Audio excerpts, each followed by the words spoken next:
Hello students, 12th class की chemistry में आपका स्वागत है। हम लेसन पढ़ रहे हैं पृष्ठ रसायन सरफेस केमिस्ट्री और उसमें हम पढ़ रहे थे कोलाइडिसोल बनाने की विधियां।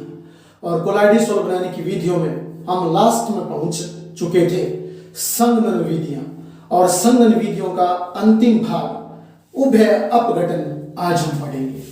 तो संघनन विधियों में अंतिम भाग उभय अपघटन, जिसका हम विस्तृत वर्णन करेंगे। तो याद रखना पहले तो कि उभय अपघटन विधि द्वारा और लवणों के कोलाइडिसोल बनाए जाते हैं।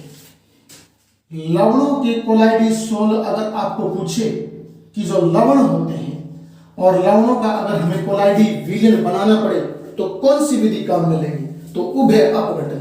तो लवणों के और कोलाइडिसोल या कोलाइडी विलयन को बनाने हेतु उभय अपघटन विधि काम में ली जाती है।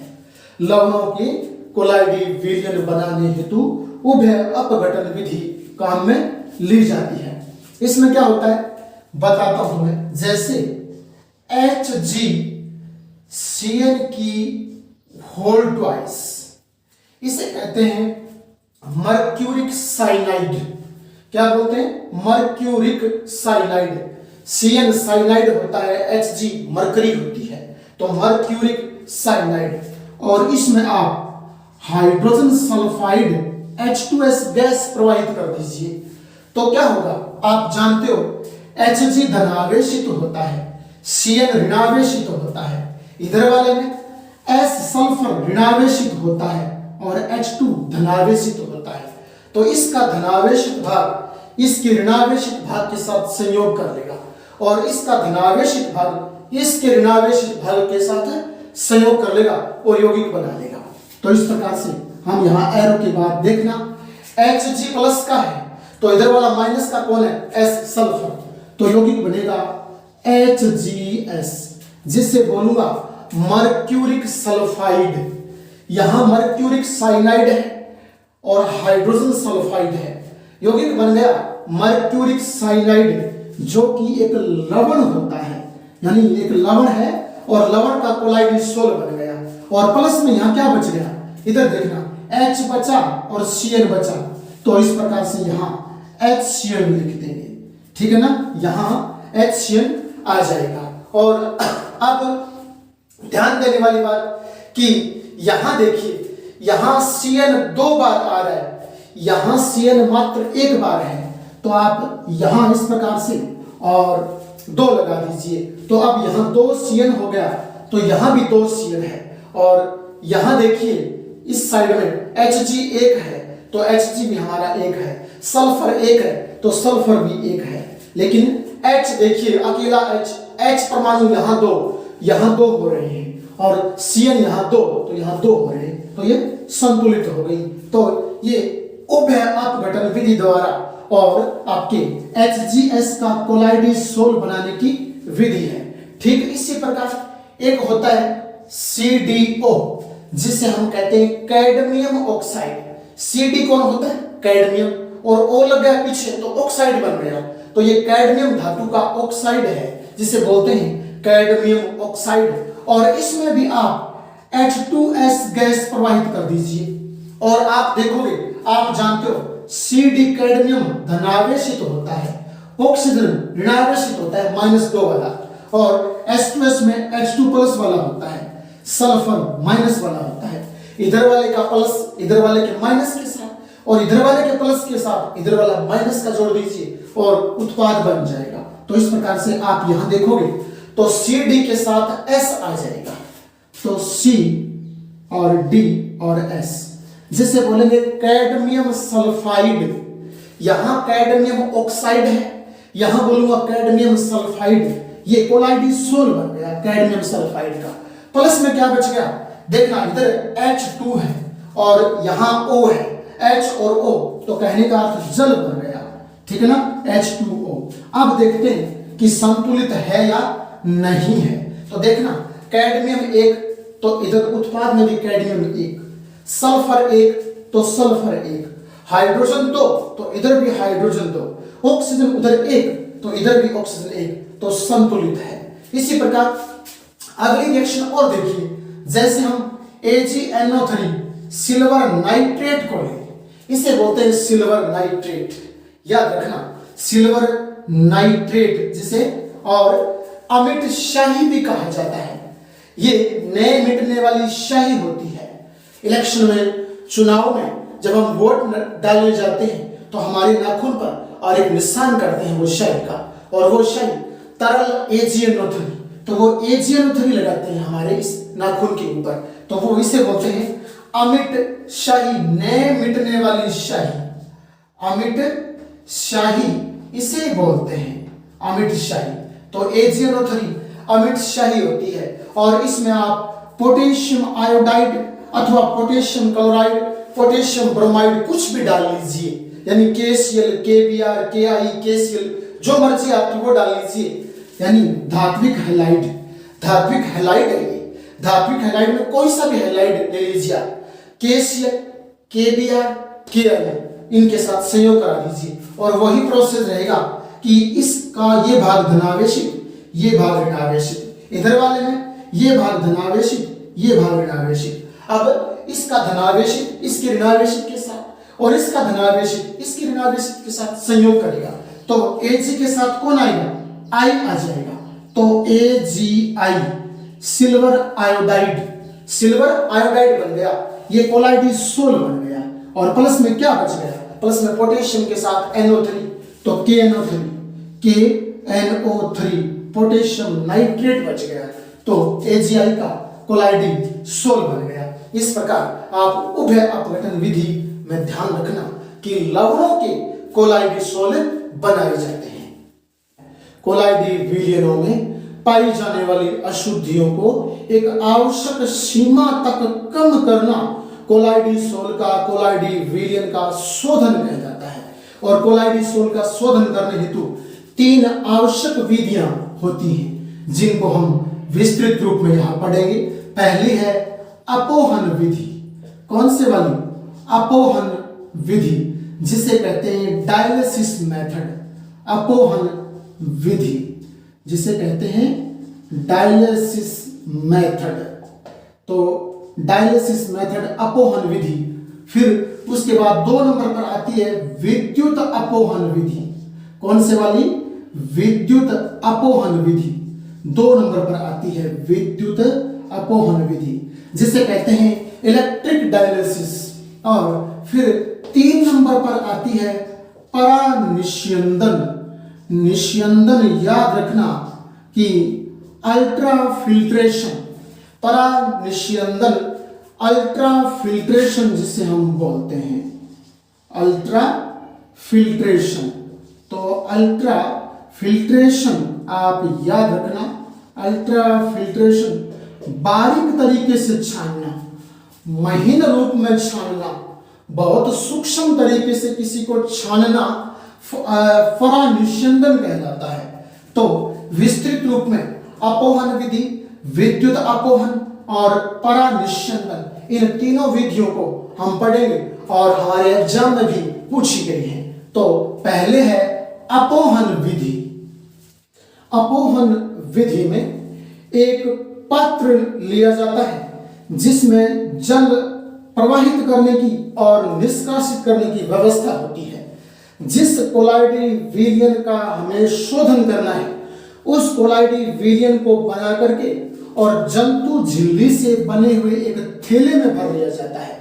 जिस कोलाइडिसोल का हमें शोधन करना है, साफ करना है जिसको, उस कोलाइडिसोल को जंतु झिल्ली से बने हुए एक थैले में भर लिया जाता है। और जंतु झिल्ली हम पढ़ चुके हैं अर्धपारगम्य होती है। इस जंतु झिल्ली के थैले में उस अशुद्ध कोलाइडी विलयन को भर लिया जाता है जिसको हमें साफ करना है। और फिर क्या करते हैं, इसमें पात्र में यहां से जल तेजी से प्रवाहित करते हैं, दाब के साथ जल प्रवाहित करते हैं, प्रेशर के साथ। तो जब जल यहां से प्रवाहित करेंगे तो वो जल जब जंतु झिल्ली से जाकर टकराएगा तो जंतु झिल्ली इस प्रकार थोड़ी बहुत आगे पीछे पात्र में हिलेगी।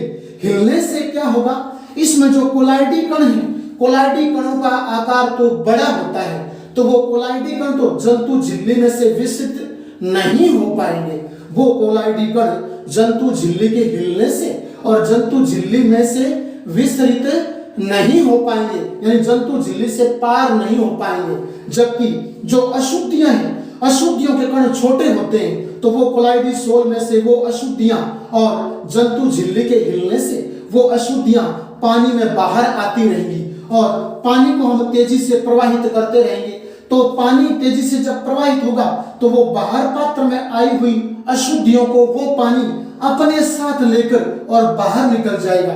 इस प्रकार अशुद्धियां हैं वो पात्र में आती रहेंगी, जल के साथ, दाब के साथ बाहर जाती रहेंगी और इस प्रक्रिया को कई बार दोहराया जाता है जब तक कि कोलाइडी सोल शुद्ध नहीं हो जाता। और फिर इस प्रकार इस थैली में बचे हुए शुद्ध कोलाइडी कणों को किसी उपयुक्त परिक्षेपण माध्यम में डालकर, उपयुक्त विलायक में डालकर और शुद्ध कोलाइडी विलयन बना लिया जाता है। तो दोबारा फिर सुनिए कि जिस कोलाइडी सोल का हमें शोधन करना होता है, साफ करना होता है, उसको जंतु झिल्ली से बने हुए एक थैले में भर लिया जाता है।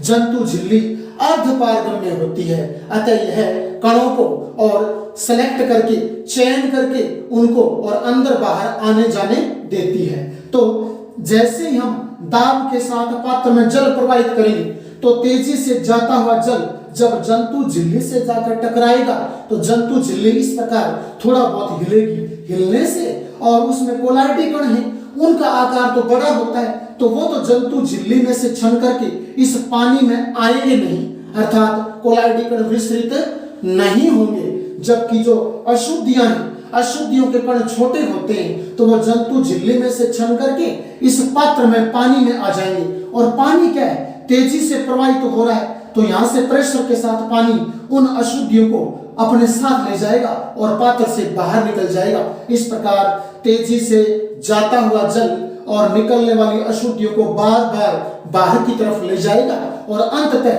कोलाइडी जो विलयन है वो साफ हो जाएगा। और इस प्रक्रिया को कई बार दोहराया जाता है और आखिरकार जंतु झिल्ली से बने हुए इस थैले में शुद्ध कोलाइडी कण शेष रह जाते हैं, जिनको किसी उपयुक्त विलायक में अर्थात परिक्षेपण माध्यम में डालकर और पुनः साफ शुद्ध कोलाइडी विलयन तैयार कर लिया जाता है। कोलाइडी विलयन के शोधन की अगली विधि विद्युत अपोहन, इलेक्ट्रिक डायलिसिस। इस विधि में क्या होता है कि जिस कोलाइडी सोल का हमें शोधन करना है, साफ करना है, उसको एक बॉक्स नुमा जंतु झिल्ली वाले पात्र में भरकर, यानी जो आप बॉक्स देख रहे हो वो जंतु झिल्ली से बना हुआ है और उसमें उस कोलाइडी सोल को भरा है जिसका हमें शोधन करना है। तो जिस कोलाइडी सोल का शोधन करना है उसे जंतु झिल्ली से बने हुए एक पात्र में भरकर और एक ऐसे दूसरे पात्र में रख दिया जाता है जिसमें कि तेजी से दाब के साथ जल प्रवाहित होता रहता है और इसी पात्र में कैथोड और एनोड के रूप में दो इलेक्ट्रोड लगे रहते हैं। इसी पात्र में कैथोड और एनोड के रूप में दो इलेक्ट्रोड भी लगे रहते हैं। तो जब तेजी से जल को प्रवाहित किया जाता है तो जंतु झिल्ली है वो हिलती है, जिससे उसमें उपस्थित जो कोलाइडी विलयन है, उस कोलाइडी विलयन में जो कोलाइडी कण है उनका आकार तो बड़ा होता है, तो वो तो जंतु झिल्ली में से विस्तरित नहीं हो पाते हैं, परंतु अशुद्धियां जो हैं, अशुद्धियों के कणों का आकार कुछ छोटा होता है, तो वो जंतु झिल्ली में से छन करके विस्तृत होकर के और बाहर पानी में आ जाती है। और पानी में आने के बाद में और जो विपरीत आवेशित इलेक्ट्रोड है अर्थात धनावेशित अशुद्धियां तो ऋणावेशित इलेक्ट्रोड की ओर चली जाती हैं और ऋणावेशित अशुद्धियां धनावेशित इलेक्ट्रोड की ओर चली जाती हैं। और इस प्रकार वो धनावेशित और ऋणावेशित अशुद्धियां इन इलेक्ट्रोडों पर जमा होती रहती हैं और तेजी से जल प्रवाहित होता रहता है। तो तेजी से जब जल प्रवाहित होता रहता है तो वह अशुद्धियां जो कि इन इलेक्ट्रोडों पर चिपकी हुई है वो अशुद्धियां जल के साथ और बाहर की तरफ निष्कासित होती रहती हैं और यह क्रिया कई बार दोहराई जाती है और अंततः इस जंतु झिल्ली में और शुद्ध कोलाइडी कण जब शेष बच जाता है तो फिर इस प्रक्रिया को, विद्युत अपवहन प्रक्रिया को बंद कर दिया जाता है और फिर इस जंतु झिल्ली वाले कोलाइडी कणों को और किसी उपयुक्त विलायक में डालकर शुद्ध कोलाइडी विलयन तैयार कर लिया जाता है। तो दोबारा फिर सुन लीजिए कि इलेक्ट्रिक डायलिसिस, विद्युत अपवहन में क्या होता है कि जिस कोलाइडी विलयन का हमें शोधन करना है, उस कोलाइडी सोल को एक जंतु झिल्ली से बने हुए और थैले में भरकर एक ऐसे पात्र में रख दिया जाता है जिस पात्र में तेजी के साथ, दाब के साथ जल प्रवाहित होता रहता है और इसी पात्र में विद्युत धारा प्रवाहित करने के लिए दो इलेक्ट्रोड, एनोड और कैथोड भी लगे हुए रहते हैं। तो जब तेजी से जल प्रवाहित किया जाता है तो जल जंतु झिल्ली से जाकर टकराएगा, जंतु झिल्ली थोड़ी बहुत आगे पीछे हिलेगी, हिलने से उसमें उपस्थित जो कोलाइडी कण है वो और जो अशुद्धियां हैं वो जंतु झिल्ली से बाहर आने का प्रयास करेंगी, लेकिन कोलाइडी कणों का आकार तो बड़ा होता है, इसलिए वो जंतु झिल्ली में से विसरित नहीं हो पाते हैं। जबकि अशुद्धियां हैं उनके कणों का आकार अपेक्षाकृत छोटा होता है, तो वो अशुद्धियां जंतु झिल्ली में से छनकर बाहर पात्र में आ जाएंगी। और अगर अशुद्धियां धनावेशित हैं तो ऋणावेशित इलेक्ट्रोड पर जमा हो जाएंगी, और अगर अशुद्धियां धनावेशित हैं तो ऋणावेशित पर, ऋणावेशित है तो धनावेशित पर जमा होती जाएंगी और तेजी से प्रवाहित होने वाले जल के साथ वो इन इलेक्ट्रोडों पर लगी हुई अशुद्धियां जल के साथ बाहर की तरफ निष्कासित होती रहेंगी और अंततः इस जंतु झिल्ली से बने हुए पात्र में और शुद्ध कोलाइडी कण शेष बच जाएंगे और फिर इन कोलाइडी कणों को बाहर निकालकर किसी उपयुक्त विलायक में डालकर अर्थात शुद्ध परिक्षेपण माध्यम में डालकर और शुद्ध कोलाइडी विलयन तैयार कर लिया जाता है। इसे विद्युत अपवहन विधि कहा जाता है। कोलाइडी विलयन के शोधन की अंतिम विधि परानिस्यंदन विधि, जिसे अल्ट्रा फिल्ट्रेशन कहा जाता है, यानी बिल्कुल महीन, बिल्कुल बारीक छानना, बारीक छानना वो होता है अल्ट्रा फिल्ट्रेशन। तो इस विधि में क्या होता है, किसी फिल्टर पेपर की सहायता से, किसी फिल्टर पेपर की सहायता से कोलाइडी विलयन की अशुद्धियों को दूर करना अल्ट्रा फिल्ट्रेशन कहलाता है, परानिस्यंदन कहलाता है। फिल्टर पेपर के जो छिद्र हैं वो अपेक्षाकृत आकार में कुछ बड़े होते हैं, अतः उन छिद्रों को कुछ छोटा करने के लिए पहले फिल्टर पेपर पर कोलोडियन का लेप किया जाता है। कोलोडियन मैं बताता हूं आपको, कोलोडियन एक सॉल्यूशन होता है, एक विलयन होता है कि फिल्टर पेपर के जो छिद्र हैं वो आकार में कुछ बड़े होते हैं, अतः उन छिद्रों को छोटा करने के लिए और कोलोडियन जो होता है, कोलोडियन विलयन, तो कोलोडियन विलयन उन पर डालते हैं जिससे वो फिल्टर पेपर के छिद्र हैं वो अपेक्षाकृत छोटे हो जाते हैं। तो कोलोडियन क्या होता है, याद रखना, एथेनॉल और ईथर, एथेनॉल और ईथर का मिश्रण बना लेते हैं।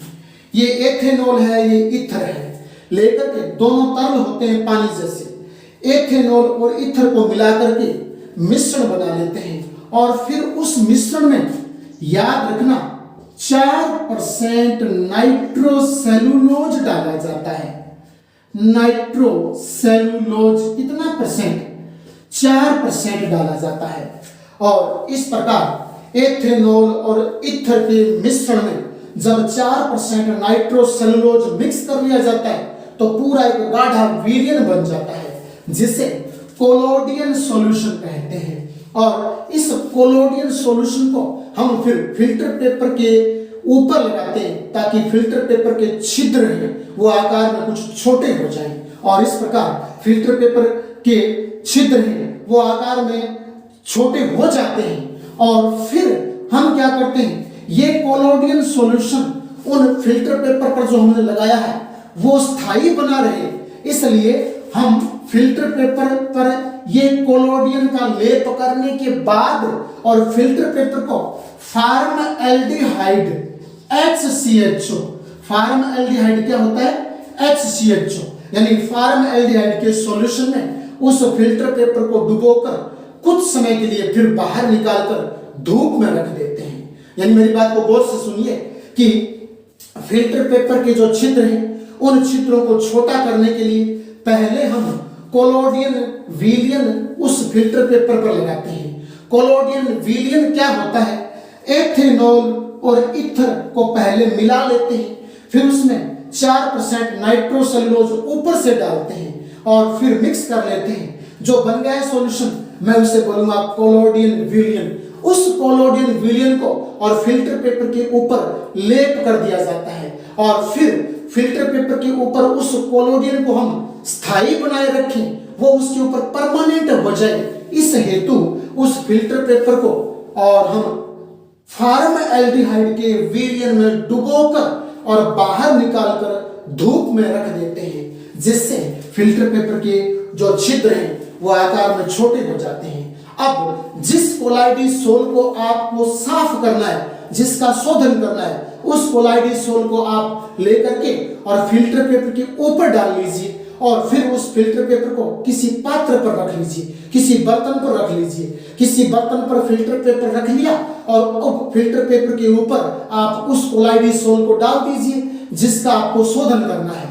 तो आप देखोगे बहुत लंबे समय बाद और फिल्टर पेपर में से जो अशुद्धियां हैं वो धीरे धीरे निकलती हुई उस पात्र में चली जाएंगी और फिल्टर पेपर के ऊपर की तरफ सिर्फ और सिर्फ शुद्ध कोलाइडी कण शेष बच जाएंगे। उन शुद्ध कोलाइडी कणों को अब आप किसी उपयुक्त विलायक अर्थात परिक्षेपण माध्यम में डालकर और कोलाइडी विलयन प्राप्त कर लीजिए। तो दोबारा फिर सुन लीजिए कि अल्ट्रा फिल्ट्रेशन परानिस्यंदन क्या होता है? महीन रूप में छानना, बारीक रूप में छानना अल्ट्रा फिल्ट्रेशन कहलाता है। और दूसरे शब्दों में बोलूं तो किसी फिल्टर पेपर की सहायता से और कोलाइडी विलयन की अशुद्धियों को दूर करना परानिस्यंदन कहलाता है। इस विधि में एक फिल्टर पेपर ले लिया जाता है। फिल्टर पेपर के छिद्र आकार में कुछ बड़े होते हैं, अतः उन छिद्रों को छोटा करने के लिए पहले उस फिल्टर पेपर पर कोलोडियन विलयन का लेप किया जाता है। कोलोडियन विलयन पहले से बनाकर रख लिया जाता है और कोलोडियन विलयन बनाने हेतु याद रखना एथेनॉल और ईथर को आपस में मिला लिया जाता है और फिर ऊपर से 4% नाइट्रोसेलुलोज डाल लिया जाता है और फिर मिक्स कर लेते हैं तो कोलोडियन सॉल्यूशन बन जाता है। अब उस कोलोडियन सॉल्यूशन को फिल्टर पेपर के ऊपर लेपित कर लिया जाता है और उसको स्थायित्व प्रदान करने हेतु वो कोलोडियन जिसका हमने फिल्टर पेपर पर लेप किया है वो परमानेंट हो जाए, उस पर से उतरे ना, इसलिए उस फिल्टर पेपर को और हम फॉर्मल्डिहाइड के सॉल्यूशन में डुबो देते हैं। डुबोकर फिर बाहर निकालकर धूप में सुखा देते हैं, जिससे फिल्टर पेपर के छिद्र आकार में कुछ छोटे हो जाते हैं। अब जिस कोलाइडी सोल का आपको शोधन करना है उस कोलाइडी सोल को आप फिल्टर पेपर के ऊपर डालिए और फिर उस फिल्टर पेपर को किसी पात्र पर रख दीजिए। तो अशुद्धियां क्या करेंगी? धीरे धीरे बहुत लंबे समय बाद धीरे धीरे अशुद्धियां उस फिल्टर पेपर के छिद्रों में से होती हुई नीचे पात्र में चली जाएंगी और फिल्टर पेपर के ऊपर की तरफ शुद्ध कोलाइडी कण शेष बच जाएंगे और उन कोलाइडी कणों को आप किसी शुद्ध उपयुक्त परिक्षेपण माध्यम अर्थात विलायक में डाल लीजिए और मिक्स कर लीजिए और शुद्ध कोलाइडी विलयन तैयार हो जाए।